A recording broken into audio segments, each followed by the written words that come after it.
কৃষক সবার সম্মেলন সফল করুন, সারা ভারত কৃষক সবার সম্মেলন চলছে।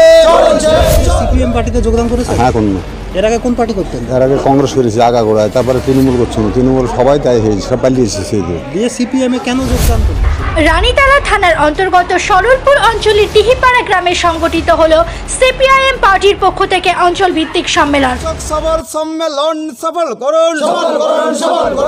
দলীয় কর্মী নিযুক্তিকরণ, সাংগঠনিক আলোচনা ইত্যাদি সহ 2021 বিধানসভাকে লক্ষ্য রেখে এগিয়ে চলা। অপরদিকে একাধিক কর্মী যারা বিগত দিনে তৃণমূল যোগদান করেছিল তারা নিরাশ হয়ে পুনরায় দলে ফিরলেন। আসুন আমরা দল ফেরত কমরেডদের মুখে শুনে নিই তাদের দলে ফিরে আসার উদ্দেশ্য। আপনি আজকে সিপিএম পার্টিতে যোগদান করেছেন? হ্যাঁ, কোন এর আগে কোন পার্টি করতেন? এর আগে কংগ্রেস করেছি আগাগোড়ায়, তারপরে তৃণমূল করছিল, তৃণমূল সবাই তাই হয়েছে, সব পালিয়েছে সেই তৃণমূলের মধ্যে কি খারাপ দেখতে পেলেন আপনারা যদি ছেড়ে দিলেন?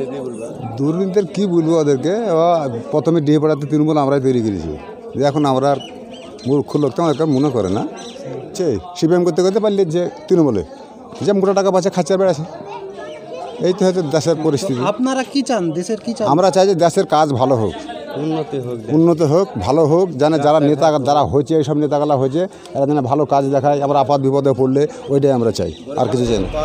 আপনারা শুনলেন তৃণমূল পার্টির নেতা কর্মীদের ব্যবহারে অতিষ্ঠ হয়ে সাধারণ মানুষের দলত্যাগের কথা।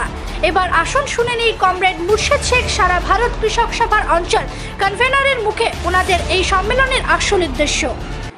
এককালে ইংরেজ সাম্রাজ্যবাদী ইংরেজ, অপরদিকে সমাজবাদী যোদ্ধা জমিদারদের প্রতিমুখ, তারা এই কৃষক আন্দোলনকে খুব ভালো চোখে দেখেনি। একসময় সারা ভারতবর্ষে কমিটি সুন্দরের নেতৃত্বে দাবাগা আন্দোলন সংগঠিত হয়।